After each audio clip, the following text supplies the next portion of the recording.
ተመልሼ እንዳልመጣ ያንተን ውሃ ስጠኝ አለችው። እስቲ በሉ ወደዚህ ጉድጓድ ተመልሼ እንዳልመጣ።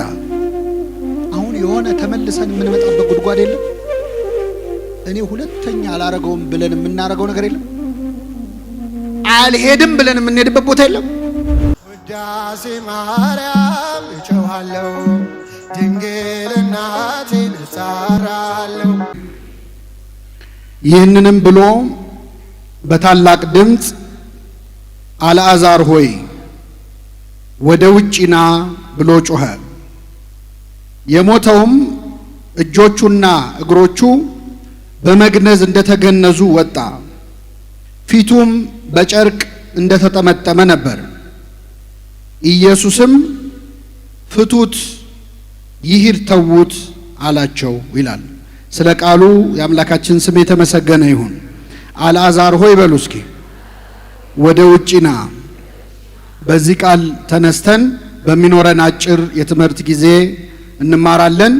ለአባቶቻችን ለነቢያት፣ ለአባቶቻችን ለሐዋርያት፣ ለሐዋርያውያን አበው፣ ለሊቃውንት በጉባኤያቸው ተገኝቶ ምስጢሩን ጥበቡን ገልጦ ያስተማረ አምላካችን እኛንም በቸርነቱ የሚረባንን የሚጠቅመንን ነገር እንዲያስተምረን እንዲመክረን የእርሱ ቅዱስ ፈቃድ ይሁንልን። የዮሐንስ ወንጌል ምዕራፍ 11 ከቁጥር 1 ጀምሮ ስናነበው ከማርያምና ከእህቷ ከማርታ መንደር ከቢታንያ የሆነ አልዓዛር የሚባል አንድ ሰው ታሞ ነበር ይላል። ማርያምም ጌታን ሽቱ የቀባችው እግሩንም በጠጉሯ ያበሰችው ነበረች። ወንድሟ አልዓዛር ታሞ ነበር። ኢየሱስም ማርታንና እህቷን አልዓዛርንም ይወድ ነበረ ይላል። ስለ ቃሉ አምላካችን ስም የተመሰገነ ይሁን። በዚህ ታሪክ ላይ ወንጌላዊው ቅዱስ ዮሐንስ ስለ አንድ ቤተሰብ ማርያም፣ ማርታና አልዓዛር ስለሚባሉ አንድ ቤተሰብ ጌታ እጅግ ይወደው ስለነበረ ቤተሰብ የተናገረው ቃል ነው። በዚህ ስፍራ ላይ እነዚህ ሁለት እህትማማቾች ወንድማቸው አልዓዛር በጠና በታመመ ጊዜ ጌታ ሆይ የምትወደው ታሟል አሉ። እስኪ በሉ ጌታ ሆይ የምትወደው ምን ብለዋል? አዎ ሰው ሲታመምብን የሚጸለይ ጸሎት ነው። በነገራችን ላይ ወንድም እህታችን፣ አባት እናታችን ሲታመሙብን ጌታ ሆይ ምን የምትለው ታሟል፣ የምትወደው ታሟል ብለው መልእክት ላኩበት ይላል። እነዚህ እህትማማቾች ክርስቶስን እንዲህ ደፍረው አልዓዛር ታሟል በማለት ፈንታ የምትወደው ታሟል እንዲሉ ምክንያቱ ምንድን ነው? ይህንን የምናገኘው የሉቃስ ወንጌል ምዕራፍ 10ን ስናነብ ነው። የሉቃስ ወንጌል ምዕራፍ 10 መጨረሻ ላይ ጌታ ወደ ማርያምና ወደ ማርታ ወደ አልዓዛር ቤት እንግዳ ሆኖ ሄዶ ነበር ይላል። ልብ አድርጉ። ክርስቶስ የሰማይና የምድር ፈጣሪ ጌታ አንድ ቤት ውስጥ እንግዳ ሊሆን ከቤታቸው ተገኝቶ ነበር። በማርያምና በማርታ በወንድማቸው በአልዓዛር ቤት እንግዳ ሆኖ ከቤታቸው ተገኘ። እንዲያውም ሉቃስ እንደጻፈልን ወንጌላዊው እነዚህ እህትማማቾች ጌታ ቤታቸው ሲመጣ እንዴት እንደሚያስተናግዱት ግራ ገባቸው። እስቲ አሁን ክርስቶስ ቤታችሁ ቢመጣ ምንድነው የሚሰማችሁ? ወደ እነሱ ቤት የገባ ጌታ ወደ ሁላችን ቤት ይገባልን። እሱ ሲመጣ ያስጨንቃል አይደል? የሰማይ እንግዳ ነው፣ አምላክ ነው። ስለዚህ እነዚህ ሁለት እህትማማቾች ተጨነቁ። አንደኛዋ ማርታ የተባለችው ታላቅ እህት ክርስቶስን ለማስተናገድ የሚያስፈልገውን ምግብ ልትሰራ ወደ ጓዳ ገባች። ሁለተኛዋ እህቷ ማርያም ግን የለም ምግቡ ይቅር ቁጭ ብዬ ቃሉን ብሰማ ይሻላል ብላ ከክርስቶስ እግር ስር ቁጭ አለች ይላል። ከሁለቱ ጥሩ ያደረገው ማን ነው? ጓዳ የገባችው ነች ወይስ እግሩ ስር ቁጭ ያለችው? ከኔ ጋር ናችሁ? እግሩ ስር ቁጭ ያለችው ነች። እሺ እዚህ መሃል እህት ያላችሁ እስቲ እጃችሁን አውጡ። እህት ያላችሁ እህቶች ብቻ አውርዱ። ቤታችሁ እንግዳ ሲመጣ እህታችሁ ከእንግዳው ጋር ቁጭ ብትል ነው ደስ የሚላችሁ? ጓዳ ብትገባ ነው ደስ የሚላችሁ? ለምን ታስመስላላችሁ? አንቺ እንደውም እንግዳ ሲመጣ ጓዳ ላለመግባት ብለሽ ከእንግዳ ጋር ቁጭ የምትይው ነገር አለ ይባባላሉ ብዙ እህቶች እኮ አይደል እንዴ? ተመልከቱ፣ ማርያም ከጌታ ጋር ከእንግዳው ጋር ነው የተቀመጠችው። ማርታ ግን ጓዳ ገብታ ለጌታ የሚያስፈልገውን ልታዘጋጅ ወደዚያ ወደዚህ ስትል ቆየች። ከሁለቱ ጥሩ ያደረገች ከፍቅሯ የተነሳ ማርታ ነው የምትመስለው። ግን እዚያ ቤት የመጣው እንግዳ እኮ ተራ እንግዳ አይደለም፣ መድኃኒታችን ኢየሱስ ክርስቶስ ነው። ክርስቶስ ቤት መጥቶ የምን ጓዳ ማለት ነው? ቅዱስ ኤፍሬም ሶርያዊ ማርታ ምግብን ለፈጠረው አምላክ ምግብ ልትሰራ ወደ ጓዳ ገባች ይላል። ምግብን የፈጠረው አምላክ እሱ ነው። የእሱ ምግቡ መጠጡ እኛ መመለሳችን ነው። ይሄ አልገባትም። ወጥ ልትሰራ ምግብ ልታቀርብ ሙያዋን ልታሳይ ጓዳ ገብታ 30 ድስት ጥዳ ወዲህ ወዲያ ማለት ጀመረች። ማርያም ግን ቁጭ ብላ ከክርስቶስ እግር ስር ትማር ነበር ይላል። ይህን ጊዜ ጥቂት እንደቆየች ማርታ እኔ ሳስበው ወንጌሉ አይልም ግን ሳስበው ብዙ ድስት የጣደች ይመስለኛል። አንዱ ሲያርባት፣ አንዱ ሲያስቸግራት መጨረሻ ላይ ወደ ጌታ መጣችና ጌታ ሆይ እኔ እንድሰራ እህቴ ብቻዬን ስትሆኝ አይገድህም ምን አለች። ወገቧን ያዘች አይመስላችሁ? አነጋገር እኔ እንድሰራ እህቴ ብቻዬን ስትሆኝ አይገድህም እንድታገዘኝ ንገራት አለች። ልብ አድርጉ። ነይ ብላ ጠርታ አግዥኝ እንጂ ምን ሆነሽ ነው ማለት ትችላለች? አትችልም? ትችላለች። ግን ጌታ ፊት ማሳጣት ነው የፈለገችው። እኔ እንድሰራ እህቴ ብቻዬን ስትሆኝ አይገድህም እንድታግዘኝ ንገራት አለችው። ይህን ጊዜ ጌታ ማርታ ማርታ ስለ ብዙ ነገር ትጨነቂያለሽ፣ ትታወኪማለሽ፣ የሚያስፈልገው ግን ጥቂት ወይም አንድ ነገር ነው። ማርያምስ የማይቀሟትን በጎ እድልን ምን ብላለች? መርጣለች፣ ከእርሷም አይወሰድባትም አለ። ይህ የማይቀማ በጎ እድል ምንድን ነው? ቁጭ ብሎ ከክርስቶስ እግር ስር ቃሉን ምን ማለት መስማት። ከማንኛውም አገልግሎት በላይ በተለይ ቤተክርስቲያን ለምናገለግል ሰዎች ይሄ ታሪክ እንዴት ይከብዳል መሰላችሁ? ቤተክርስቲያን አገልጋይ የሆናችሁ እዚህ መሃል ትኖራላችሁ። ብዙዎቻችን ቁጭ ብሎ ከመማር ወዲያ ወዲህ የማለት የማርታ ሲንድሮም ያለበት ሰው አለ። አርፎ መማር የሚጨንቀው ልክ ጉባኤ ሲጀምር መስተንግዶ የሚያምረው ሰው አለ። ስብሰባ የሚያምረው ሰው አለ። እንደ አገልጋይ ካያችሁት አባቶቻችን ግን ከዛ በላይ አስተምረውበታል። ማርያምና ማርታ የመነኮሳትና የሰባ ዓለም ምሳሌ ናቸው። ማርያም ቁጭ ብላ ከጌታ እግር ስር ቃሉን ስትሰማ ነበር። እሷ የዚህ ዓለም ሰዎች ምሳሌ የመነኮሳት ምሳሌ ነው። ነው በብህትውና ዓለምን ጥለው የዓለምን ሐሳብ ጭንቀት ትተው ከክርስቶስ ጋር ብቻ ለመሆን ወደ በረሃ የሄዱ ዳዋ ልሰው ጤዛ ልሰው ዳዋ ተንተርሰው የሌሊቱን ግርማ ሳይፈሩ በየገዳሙ ያሉ እንደ ማርያም ክርስቶስን የሚያገለግሉ መነኮሳት አሉ። በረከታቸው ይደርብን። አዎ ክብር ነው። የማይቀማ በጎ ዕድል ነው የመረጡት። ምንኩስና ቀላል ነገር እንዳይመስላል። መነኮሳትን ለመተቸት አፋችሁን እንደው እንዳታስለምዱት። የመነኮሱ ቀን ይበልጡናል። የመነኮሱ ቀን ማርያምስ የማይቀሟትን በጎ ዕድልን ምን ብላል መርጣለች፣ ከሷ አይወሰድባትም። ማርታ ግን የኛ እዚህ ዓለም ላይ የምንኖር ሰዎች ምሳሌ ነች። አባቶቻችን ማርያም እና ማርታን የሰባ ዓለምና የመነኮሳት ልክ እንደ ዘኪዮስና እንደ ማቴዎስ። ማቴዎስ ቀራጭ ነበረ፣ ዘኪዮስም ቀራጭ ነበረ። ሁለቱም ክርስቶስ አስተማራቸው። ተከተለኝ ብሎ ያኛውን ከሾላ ወረድ ብሎ ይሄኛውን ከስራው ጠራቸው። ሁለቱም ሙያቸው ቀራጭ ነበር፣ ኃጢአተኞች ነበሩ። ዘኪዮስ ምን አደረገ? ክርስቶስን በቤቱ ተቀብሎ ካለኝ እኩሌታ ለደሃ ሰጣለሁ አለ። ካለኝ ምኑን? እኩሌታው። ዘኪዮስ የሰባ ዓለም ምሳሌ የኛ ምሳሌ ነው። ማቴዎስ ግን ያለውን በሙሉ ደግሶ ለደሃ አብልቶ ክርስቶስን ተከተለው። የመነኮሳት ምሳሌ ነው።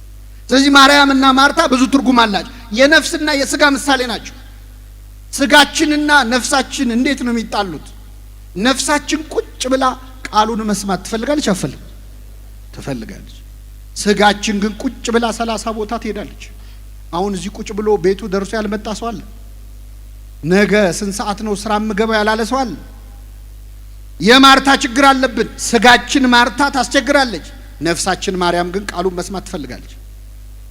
በብዙ ተርጉመውታል አባቶቻችን እና በቤታቸው ክርስቶስን የተቀበሉ የጌታ ወዳጆች ናቸው። አሁን የዮሐንስ ወንጌል ምዕራፍ 11 ላይ ልመልሳችሁ። የማርያምና የማርታ ወንድማቸው አልዓዛር በጠና ታመመ ይላል።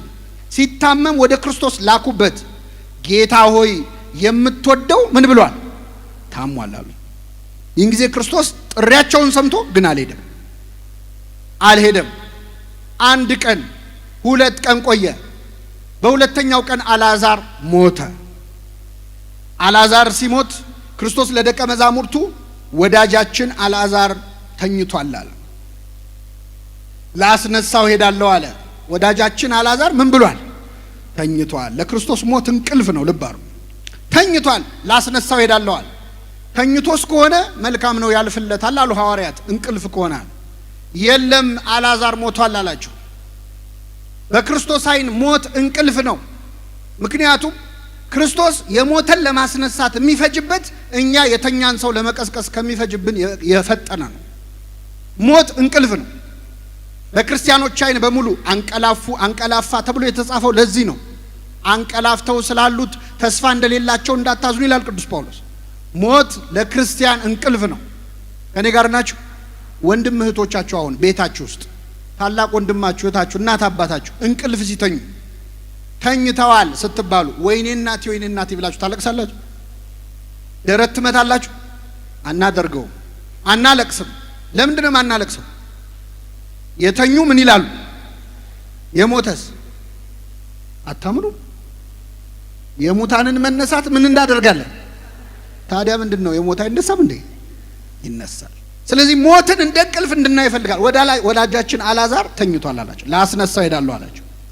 ጌታ ወደዚያ ስፍራ ሲደርስ አልዓዛር ከሞተ ልብ አድርጉ 4 ቀን ሆኖት ነበር። 4 ቀን ያህል አልዓዛር ሞቶ ተቀብሮ ሰውነቱ በስብሶ ነበር። እግዚአብሔር አንዳንድ ችግር ሳይፈታ ይቆያል። ችግሩ በደንብ ስር እስኪሰድ ይጠብቃል። እሱ እንደፈታው እንድናውቅ ማለት እሱ እንዳስነሳው እንድናውቅ። አልዓዛር በሞተ በእለቱ ቢያስነሳው አልሞተም ነበር እኮ መልሶት ነው ሊል ይችላል። ስለዚህ እስኪበሰብስ ጠበቀው። ስጋው እስኪፈርስ ድረስ አይኑ እስኪፈስ ጠበቀው። ከ4 ቀን በኋላ ክርስቶስ አልዓዛር ማርያም እና ማርታ ወዳሉበት መጣ። ወደ ቢታንያ፣ ከኢየሩሳሌም በጣም ቅርብ ነች ቢታንያ። የደብረ ዘይት ተራራን አቋርጦ መሄድ ነው። እዚያ ሲደርስ ለቅሶ ተደርጎ፣ እንግዲህ አይሁድ ልክ እንደኛ ለቅሶ ያከራሉ። ሰርግም ለቅሶም በጣም ያከራሉ። ወይ ድንኳን ይጥላሉ፣ አለዚያ ምኩራብ ውስጥ ነው የሚያለቅሱት። እና በጣም ብዙ ሕዝብ ከኢየሩሳሌም መጥቶ ጸሐፍት፣ ፈሪሳውያን ሁሉ ለቅሶ ሊደርሱ ተሰብስበዋል። ጌታ ልክ ሲደርስ ማርታ ወጣ ተቀበለችው ይላል። ማን ወጣ ተቀበለችው? በቃ መስተንግዶ የለመደ ሰው እንደዚህ ነው ያላችሁ። ቀደምም ቤት ሲመጣ ወጣ የተቀበለችው ማን ነች? ማርታ ነች። እንግዲህ ማርታ የምትባይ ካለሽ ይቅርታ አድርጊልኝ። ወጣ ተቀበለችው። ጌታን ስታይ ምን አለች? ጌታ ሆይ አንተ በዚህ ኖረ ቢሆን ኖሮ ወንድሜ ባልሞተ ነበር አለች። በጠራንህ ጊዜ ብትመጣ እንደነገርንህ ብትደርስ አንተ እዚህ ሆነህ ወንድሜ ባልሞተ ነበር አለች። ፍቅሯን፣ እምነቷን፣ ወቀሳዋን አንድ ላይ ተናገረች። አንተ እዚህ ብትኖር አያቅትም፣ ሙት ማስነስ የታመመ መፈወስ አያቅትም። ግን ደግሞ ምን ነው እንደነገርንህ አልመጣህም? አምነንብህ አልነበር ወይ? ትወደው አልነበር ወይ? ብዙ ወቀሳም ጸሎትም ያዘለ ነው። አንተ ኖረህ ቢሆን ኖሮ ወንድሜ ባልሞተ ነበር አለች። ግን ይህ ንግግር ትልቁ ችግሩ ምን መሰላችሁ? ለክርስቶስ አንተ በዚህ ኖረ ቢሆን ኖሮ ይባላል? ክርስቶስ የሌለበት ቦታ አለ? የለም። የአልዓዛርን ነፍሱን ከስጋው የለየው ማን ነው? ራሱ ነው። ነፍስን ከስጋ የሚለይ እሱ ነው። ባለስልጣኑ እሱ ነው።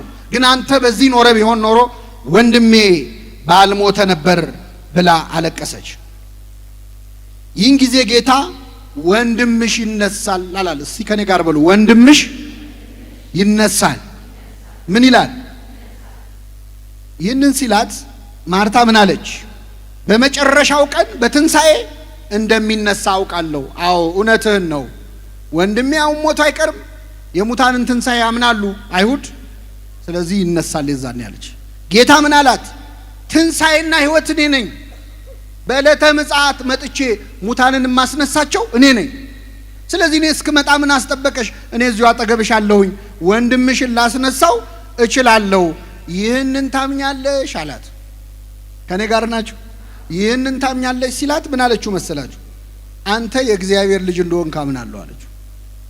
ያልተጠየቀችው መለሰች። ከአንበሳና ከነብር ማን ነው ጀግና ስትባሉ ዝሆን ትልቅ ነው ይባላል።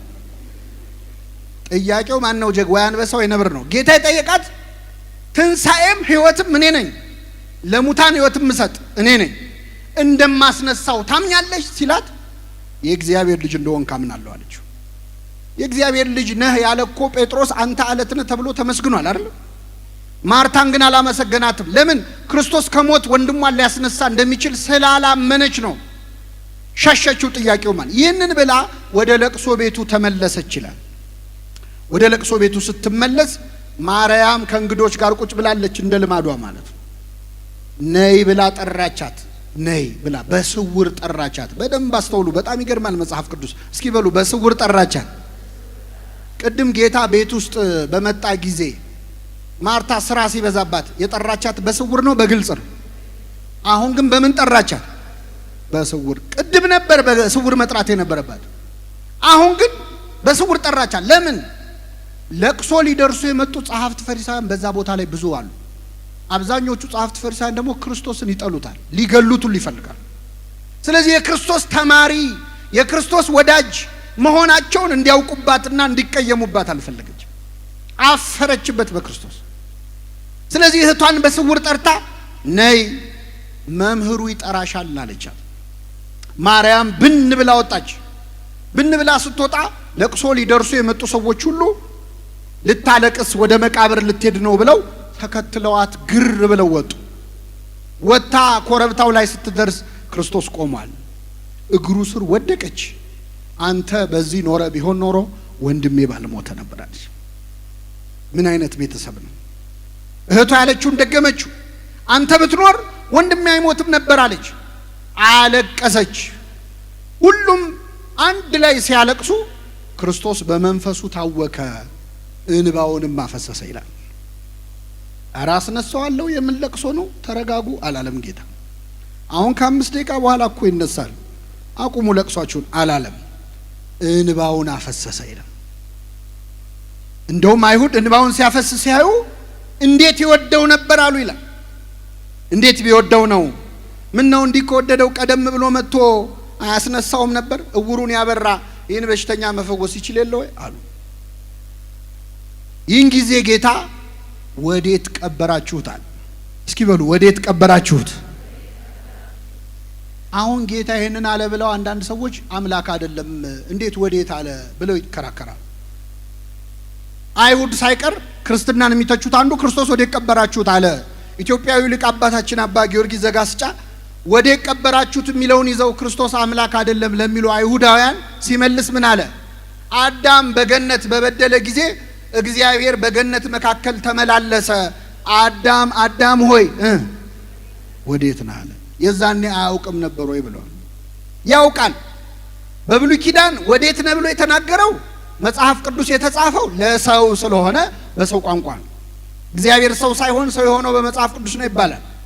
የእኛን ደካማ ባህሪ ተረድቶ እንደ ሰው ነው ያወራው እግዚአብሔር። በአዲስ ኪዳን ደግሞ ለአጽድቆተ ትስብእት ሰው መሆኑን ለማሳየት ወዴት ቀበራችሁታል?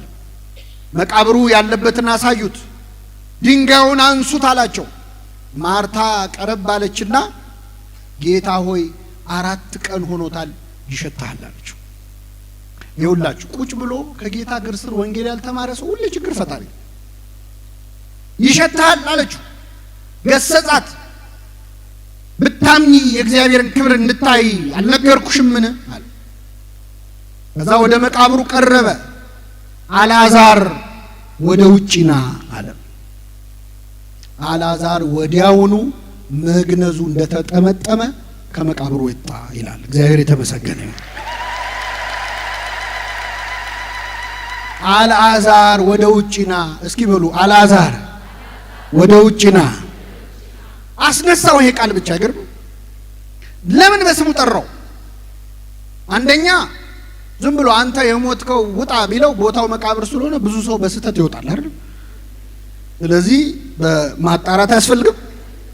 ከወጡ ሞክሾች ይወጣሉ አይደል? አላዛሮች ይወጣሉ። ስለዚህ አድራሻ መናገር ያስፈልጋል። ጌታ ሊያስነሳ የመጣው ማን ነው? አላዛር ውጣ። ለመቼስ ኪዮስ ሊፈጥር ሙታን ሁሉ አንስቶ ሀገር ሊበጠብጥ አይደለም የመጣው ጌታ። ሙታን ሁሉ ቢነሱ እኮ ችግር ነው የሚሆነው። ታውቃላችሁ? አታውቁም? ይሄንን አሁን የሞቱ ሁሉ ቢነሱ እስቲ ሀገር አይበጠበጥም? እስቲ ቅምቅማታችሁ ቢመጡ አሁን የት ልትኖሩ ነው? ብዙ ማህበራዊ ብጥብጥ አለ። ስለዚህ ጌታ አላዛር ነው ማስነሳት። አላዛር ውጣ አለ። በጣም የሚገርመው ግን ሰው ከሞተ በኋላ እኮ በስሙ አይጠራም። አሁን እኛ ወገኖቻችን ሲሞቱብን ከቤት ሲወጡ ምን ወጣ ነው የምንለው? ሬሳው ወይ አስከሬኑ። ሬሳ ማለት የበሰበሰ ማለት ነው። አስከሬን ስክሪኒውም በግሪክ ፎልደር ማህደር ማለት ነው። ሳጥን ማለት ነው። ሁለቱም ያው ነው፣ አልተሻሻለ። አስከሬኑ ወጣ። የምንወዳቸውን ሰዎች እኮ ነው አስከሬኑ ምንለው። የምንወዳቸው ሰዎች እስቲ አብረሻቱኝ እህትሽ ነች አብረሻት አምሺ ብትባይ፣ አባትህ ነው ወንድም ነው አብረው አምሺ ቢባል፣ ኧረ እኔ ከሬሳ ጋር አብሬ አልሆንም ነው የሚለው ሰው። ይገርማል ፍጥነቱ። ዓለም እኮ ሲጸየፈን ሲረሳን ፍጥነቱ። ሳምንት እኮ 2 ሳምንት በኋላ እኮ ጭራሽ ነው የሚረሳን። የተወሰነ ቤተሰብ ይቆስላል፣ ያለቅሳል። ከ10 ዓመት ከ20 ዓመት በኋላ ግን ፊታችን እንኳን እንደሚረሳ ታውቃላችሁ። የሞቱብንን ሰዎች እንኳን እናስታውሳቸው፣ መልካቸው ምን እንደሚመስል። አሁን እንኳን ፎቶ ስላለ ቪዲዮ ስላለ ሄደናል። ቅድማት የሆኑት ግን 100 ዓመት 200 ዓመት የሞላቸውንማ ማንም አያስታውሳቸው። የማይረሳቸው ብቻ ነው። አይገርምም? በዕለተ ምጽአት እኔን ለምን አላስነሳኸኝም ብሎ የሚጠይቀው የለም፣ ግን ያስነሳል። አስታውሶ እያንዳንዱን አጥንት ቆጥሮ ያስነሳው። አላዛር ውጣ አለው። አላዛር ከነ መግነዙ ወጣ። ቅዱስ ኤፍሬም ሶርያዊ ምን ይላል? አላዛር 2 የተለቀሰለት ይላል። አንደኛው ከዚህ ከቤት ሲሄድ እህቶቹና ዘመዶቹ አልቅሰው ሸኙት። ሲኦል ገባ። ያው በብሉይ ኪዳን ምንም ቢያረግ ሲኦል ነው መግቢያው። ከዛ ጌታ አላዛር ውጣ ብሎ ሲጠራው ደግሞ አጋንንት አለቀሱ። አገኘን ብለው የተደሰቱበትን ነፍስ አጡት። ድጋሚ አላዛር ከነ መግነዙ ወጣ። ፍቱትና ይሂድ አለ። አላዛርን ከመቃብር ያስነሳ ሁላችንን ካለንበት መቃብር ያስነሳል። ምን እያለን ነው? እግዚአብሔር ነው። አላዛር ወደ ውጭና ማለት ለኛ ለዚህ ዘመን ሰዎች ምንድነው ትርጉሙ? ይህንን ነግሬያችሁ አበቃለሁ፣ ሰዓታችን አጭር ስለሆነ። እስቲ ከኔ ጋር በሉ፣ አላዛር ወደ ውጭና። በነገራችን ላይ በመጽሐፍ ቅዱስ ሞት ሆኖ አያውቅም። ትንሳኤም ትንሳኤ ብቻ አይደለም፣ ሁሉም ትርጉም አለው። ለምሳሌ አዳምና ሔዋንን በገነት ሳሉ ይህንን ዕፀ በለስ ብትበሉ ሞትን ምን ትላላችሁ? በበላችሁ ቀን ሞትን ትሞታላችሁ አላችሁ። አዳምና ሔዋን በበሉ ቀን ሞቱ አልሞቱ? መልሱልኝ። ሞቱ። ሔዋን እንደበላች እዛው ክልትው ብላ ወደቀች። አዳም እንደገመጠው ወደቀ። ኖረዋል፣ ረጅም ዓመት ኖረዋል። ምንድነው እያለ ያለው? ሞት የተባለው የነፍስና የሥጋ መለየት አይደለም። እስመ ሞት አለ ነፍስ ርሂቅም እግዚአብሔር። የነፍስ ሞቷ ከእግዚአብሔር መራቅ ነው፣ ከእግዚአብሔር መለየት። ስለዚህ ሞተ የሚባለው አንድ ሰው ነፍሱ ከሥጋው ሲለይ አይደለም፣ የነፍሱ ነፍስ ከሆነው ከእግዚአብሔር ሲለይ ነው። እሱን ያጣን ቀን ሞተናል። ስለዚህ ክርስቶስ ሙት ሲያስነሳ ሙት እያስነሳ ብቻ አይደለም፣ ለእኛ ለኃጢአተኞቹ ሊለን የፈለገው ነገር አለ። መድኃኒታችን ኢየሱስ ክርስቶስ በስም የሚታወቁ 3 ሰዎች ከሞት አስነስቷል። 3 ሰዎች። የመጀመሪያ ኢያኢሮስ የሚባል የምኩራብ አለቃ ወደ ጌታ መጣ ይላል የሉቃስ ወንጌል ምዕራፍ 7 ላይ። ከጌታችን እግር ስር ተደፋ። ጌታ ሆይ ልጄ በጠና ታማብኛለች፣ እባክህ ድረስልኝ ብሎ ለመነው። እውነትም ገና እድሜዋ የ12 ዓመት ልጅ የምታሳሳ መልከ መልካም ሕፃን ልትሞትበት ደርሳለች። እባክህ አስነሳልኛል። እሺ ያለ ጌታ መንገድ ጀመረ፣ የታመመችዋን ልጅ ሊፈውስ ማለት ነው። እየሄደ ያለ በጣም ብዙ ሕዝብ ስለነበር ክርስቶስን የሚከተለው የ5 ገበያ ሕዝብ ስለሆነ ሰው በሰው ላይ ሲጋፋ ጌታ እዛ ቤት ለመድረስ ጊዜ ፈጀበት። ግን ጊዜ ቢፈጅበትም መንገድ ላይ ስራ አልፈታም። አንዲት ሴት መታ የልብሱን ጫፍ ነክታ ደሟ ምን ሆነ? ቀጥ አለ። አይገርማችሁ? ክርስቶስ ሊፈውስ መጥቶ ይፈውሳል። ሊፈውስ እየሄደ ይፈውሳል። እግረ መንገዱን ይፈውሳል። እግረ መንገዱን ይፈውሳችሁ አምላካችን ሁላችንን ይፈውሳል። ሊፈውስ እየሄደ ይፈውሳል። ጨርቁን ነካችው። 12 ዓመት ይፈሳት የነበረው ደም ቀጥ አለ። እሷን ፈውሶ የታመመችዋ ልጅ ቤት የኢያይሮስ ልጅ ቤት ሲደርስ መምህሩን አታድግመው ልጅቷ ሞታለች አሉ። እንደው በከንቱ መጣ እዚህ ድረስ ልጅቷ ሞታለች አታድክመው አሉ። ይህን ጊዜ ጌታ ምን አለ? ተኝታለች እንጂ አልሞተችም አለ። ገና ተኝታ ነው ያለችው አልሞተችም አለ። ሳቁበት። በደንብ አይተዋታል፣ መሞቷን አረጋግጠዋል። ስለዚህ እየተያዩ ሳቁበት። ጌታ ወደዚያ ቤት ገባ። ሁሉንም ውጡ አላቸው። የሳቁትንም ሁሉ አስወጣቸው። የልጅቷን እናት አባት አስቀረና ከሐዋርያቱ 3 ይዞ የምስጢር ሐዋርያት ጴጥሮስ፣ ዮሐንስ፣ ያዕቆብን ይዞ ገባና የተኛችበት አልጋ ጋር ደረሰ። እውነትም ልጅቷ ሞታለች። እጇን ያዘና ጣቢታ ሆይ ተነሽ፣ አንቺ ጎበዝ፣ አንቺ ወጣት ተነሽ አላት። እዚህ ላላችሁ ወጣቶች አንቺ ወጣት ተነሽ ይበላችሁ ክርስቶስ። እንዴት ያለ ቃል ነው! ጣሊታ ሆይ ተነሽ፣ ጣሊታ ቁሚ በዕብራይስጥ ተነሽ አላት። ወዲያውኑ ተነሳች። ምግብ ስጧት አለ። ትብላ፣ ምግብ ስጧት አለ። ምትሃት እንዳልሆነ የምርም እንዳስነሳል ለማሳየት ይችን ልጅ አስነሳት። አንድ በሉ። ሁለተኛ ናይን በሚባል መንደር ላይ ጌታ እየሄደ ያለ ሰዎች በቃሬዛ ሬሳ ይዘው ሊቀብሩ እየሄዱ መንገድ ላይ ከክርስቶስ ጋር ተገጣጠሙ። የሞተው አሁንም ወጣት ልጅ ነው፣ በ10ዎቹ እድሜ ያለ ወጣት።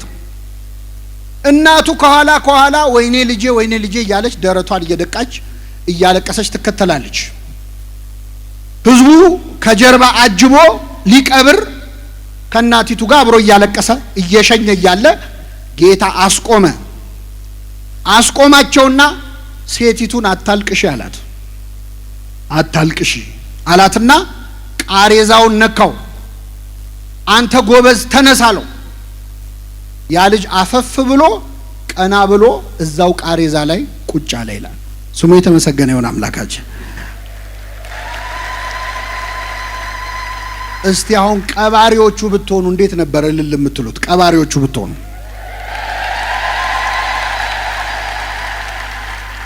እንደናንተ አይደለም የነሱ፣ እኔ እርግጠኛ ነኝ። በጣም የሚያስደስት ነው አይደለም?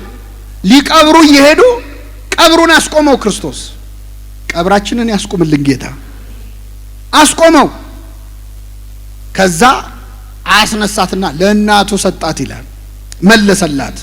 ይኸው ያሳደግሽው ሞተብኝ ብለሽ ተስፋ የቆረጥሽበት ልጅ ተነስቷል ብሎ ለእናቲቱ ሰጣት ይላል። ይሄ ሁለተኛው። ሶስተኛው የአልዓዛር መነሳት ነው። አሁን የነገርኳችሁ ኃጢአት ነው ሞት ብለናል። ስለዚህ ክርስቶስ እየተናገረ ያለው እያንዳንዳችን እንዴት እንደምንሞት ነው፣ ከሱ እንዴት እንደምንለይ ነው። የመጀመሪያው አሟሟት የወጣቷ የ12 ዓመቷ ልጅ ሞት ነው። ክርስቶስ ቤት ውስጥ ገብቶ አስነሳት። ሁለተኛ ወጣቱን ጎበዝ ከመንገድ ላይ አስቆሞ ከእናቱ ጋር አገናኘው።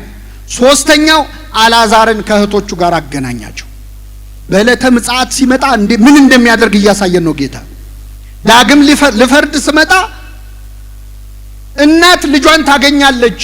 ልጅ የሞተብሽ እናት አልቅሰሽ እንዳትቀሪ እንዳትሰበሪ፣ ከልጅሽ አገናኝሻለሁ።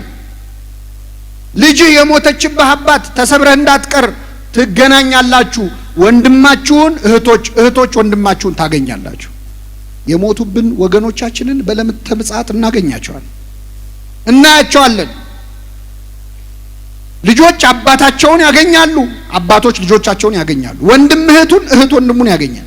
በዕለተ ምጽአት ሲመጣ ትንሣኤና ሕይወት እኔ ነኝ ያለ ክርስቶስ ምን እንደሚያደርግ አሳየን። አንድ ሁለተኛ የኛ አሟሟት በኃጢአት አሟሟታችንም ከነዚህ ሶስት ሟቾች ጋር ተመሳሳይ ነው። የመጀመሪያው ቤት ውስጥ ሆና የሞተች ልጅ ነች። ይቺ ልጅ ከቤተሰቧ አልተለየችም፣ ከአልጋዋ አልተነሳችም፣ ግን ሞታለች። የመጀመሪያው በኃጢአት የምንሞተው ቤተ ክርስቲያን ውስጥ ሆነን የምንሞተው ሞት ነው። እንደዚህ ነጠላ ለብሰን እየዘመርን አዳራሹን በዝማሬ በልልታ እያናጋን ግን በኃጢአት የሞትን ሰዎች አሉ። ምን አደረገ ክርስቶስ? ገባ ጓዳ ድረስ ውስጣችን የሞተ ሰዎችን ይጎበኛል። እጇን ያዘ ይላል። ክንዷን አንስቶ አንቺ ጣቢታ ሆይ ቁሚ፣ አንቺ ጎበዝ ቁሚ አለ። ቤተ ክርስቲያን ውስጥ ሆነን ለሞትን ሰዎች ክርስቶስ እዛው እንዳለን ንስሐን ትንሣኤ አድርጎ ይሰጠናል። ለሁላችን ይስጠን። ካስነሳት በኋላ ምን ስጧት አለ? ሰምታችሁኛል? ምን ስጧት አለ? የክርስቶስን ሥጋና ደም።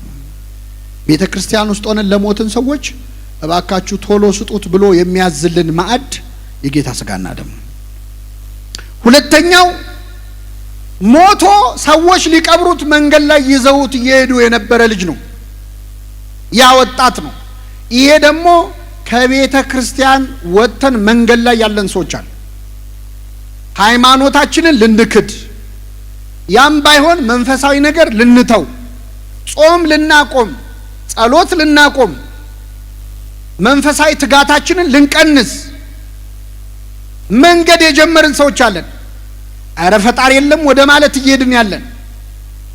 ከኋላ እናቱ ወይኔ ልጄ እያለች ትከተለው ነበር የተባለች ደግሞ መከረኛዋ ቅድስት ቤተ ክርስቲያን ነች። እኛ ከቤቱ ስንወጣ ቤተ ክርስቲያን እያለቀሰች ነው የምትከተለን፣ ወይኔ ልጄ እያለች። ቀባሪዎች ደግሞ አሉ። ይሄ ልጅ እኮ ተስፋ የለውም ከዚህ በኋላ እያሉ የሚቀብሩን ሰዎች። አቤት ኃጢአት ስትሰራ ሰው ሲያገኝ ማን ይምርሃል? አረ ይመለስ የሚል የለም እኮ። ቤተ ክርስቲያን ብቻ ነው የምታለቅስልን፣ ሌሎች ይስቁብናል። ከመንገድ አስቆመው ይላል። እጠፋ ያለችን ነፍስ ክርስቶስ ከመንገድ ይመልሳታል። ሁላችንም በቸርነቱ ይመልሳል። ሶስተኛው ከተቀበረ ስንት ቀን ይሆነው? አይሰማም፣ ሸቷል። ይህ ማለት ደግሞ በኃጢአት ተበላሽተን ተቀብረን የቀረን ሰዎች የእሱ ነገር ከዚህ በኋላ ምንም ተስፋ የለውም የሚባል ማለት ነው። አሁን እሷ እንደው ከዚህ በኋላ ተመክራ ትመለሳለች ብለህ ነው የሚባል። እሱ አሁን ይህንን ሱስ ይተዋል ብለህ ነው? ከዚህ ስካር፣ ከዚህ መጠጥ፣ ከዚህ አመንዝራነት ይለያል፣ ከዚህ በኋላ እኮ ተስፋ የለውም የተባለ የተቀበረ ሰው አለ። ሌላ አላዛር እኛ ነን። ጌታ መጣ፣ ወዴት ቀበራችሁት አለ። ለሰዎች ይጠይቃቸዋል። ወዴት ቀበራችሁት ይላል እኮ። የቀበሩንን ሰዎች ይጠይቃል ክርስቶስ። እሱ ተስፋ አይቆርጥም። ሰው በእኛ ተስፋ ቢቆርጥ እሱ አይቆርጥም። ወዴት ቀበራችሁት ብሎ ጠየቀ። ጌታ ሆይ ይሸታል አለችው ይላል። ይሸታል የሚሉ ሰዎች አሉ። አንዳንድ ሰው ወደ ቤተ ክርስቲያን ሲመጣ ይሄ ሰውዬ ለቤተ ክርስቲያን አይሆንም የሚባል ሰው የለም አለ። ከኛም ብሶ ለክርስቶስ ተቆርቁረን እኮ አይሆንህም የምንለው ሰው አለ። በዚህ አለባበሱ፣ በዚህ አነጋገሩ፣ በዚህ ጸባዩ ጌታ ሆይ ይሸታል ብለን የምንከላከለው ሰው አለ። ለክርስቶስ ግን አይሸተው። የተወለደውስ በረት ውስጥ አልነበር? የሚሸት ቦታ ነው እኮ የተወለደው። በሁለት እንስሳት መሃል ምን እያለን ነው? በእንስሶች መሃል የተወለደው እንደ እንስሳ የከረፋ ህይወት ቢኖራችሁ አልጸየፋችሁም ነው፣ እኛን ለማጽናናት ነው። ስለዚህ የገዛ እህቱ ይሸታል ተው አለችው። ገሰጻት። አላዛር አለ። መጀመሪያ አለቀሰ ይላል። እንባውን አፈሰሰ። ለአላዛር ብሎ እንባውን አፈሰሰ። ለኛ ብሎ ያፈሰሰው እንባውን አይደለም፣ ምኑን ነው? ደሙን ነው። ለአላዛር ያዘነ ጌታ ለሁላችን ይዘንልን። ውጣ አለው። አላዛር ከነ መግነዙ ወጣ ይላል። ከነ ትብትባችን ሊያወጣን ይችላል እግዚአብሔር አይችልም? መግነዞች እኮ አሉ ተብትበው የያዙ ሱሶች አሉ፣ አመሎች አሉ። እግዚአብሔር ብቻ ሊያላቅቀን የሚችላቸው። ያቺ ሳምራዊት ሴት የጸለየችውን ጸሎት ሰምታችኋል? ጌታ ሆይ አለችው። ውሃ ልትቀዳ መታ አግኝቷት አናግሯት፣ ወደዚህ ጉድጓድ ተመልሼ እንዳልመጣ ያንተን ውሃ ስጠኝ አለችው። እስቲ በሉ ወደዚህ ጉድጓድ ተመልሼ እንዳልመጣ። አሁን የሆነ ተመልሰን የምንመጣበት ጉድጓድ የለም? እኔ ሁለተኛ አላረገውም ብለን የምናረገው ነገር የለም? አልሄድም ብለን የምንሄድበት ቦታ የለም? አልሰማም ብለን የምንሰማው፣ አላይም ብለን የምናየው፣ አላደርገውም ብለን አመት በመጣ ቁጥር ዝተን ተመልሰን የምንዘፈቅበት ጉድጓድ አለ። የኛ ጉድጓድ ደግሞ ጥልቀቱ ያንተን ውሃ ስጠኝ ጌታው ያለችው። አንተ ስትሰጠኝ ነው ከዚህ መመላለስ እያንዳንዳችን ከምንመላለስበት ጉድጓድ አምላካችን ይመልሳል። አልዓዛርን ውጣ አለው፣ ወጣ፣ ከነመግነዙ ወጣ ይላል። ፍቱትና ይሂድ አላቸው። ማንን ነው ፍቱት የሚለው? ካህናትን ነዋ። ከኃጢአት ማሰሪያ እግዚአብሔር ይፍታህ የማለት ስልጣን ያላቸው መተው ፈቱት። ሐዋርያቱ ይተውት አለ።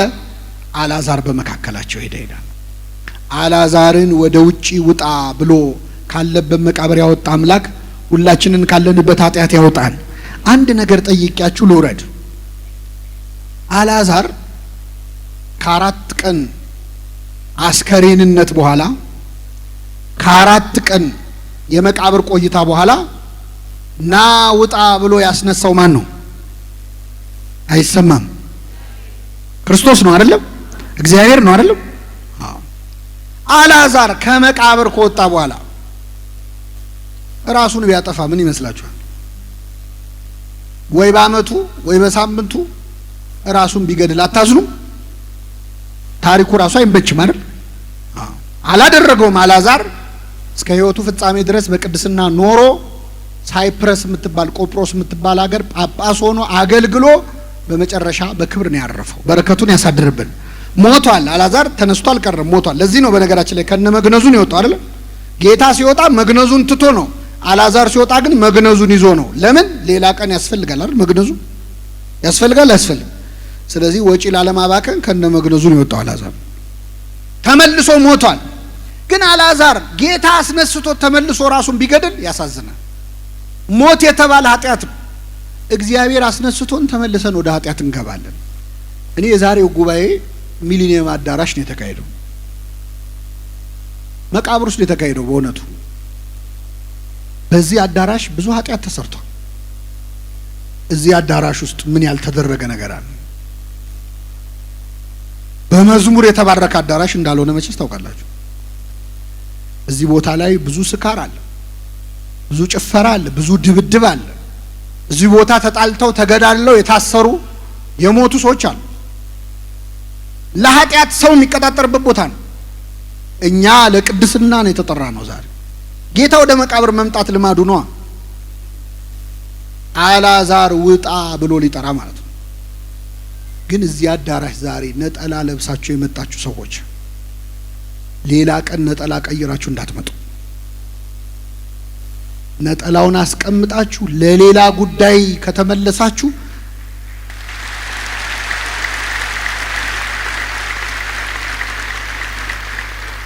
አልዓዛር ራሱን አጠፋ ማለት ነው። ከመቃብር አውጥቶት ጌታ ተመልሶ መቃብር ውስጥ መገኘት ውርደት ነው። ከዚህ ጠብቀን የሰማነውን በልቡናችን ያሳድረን።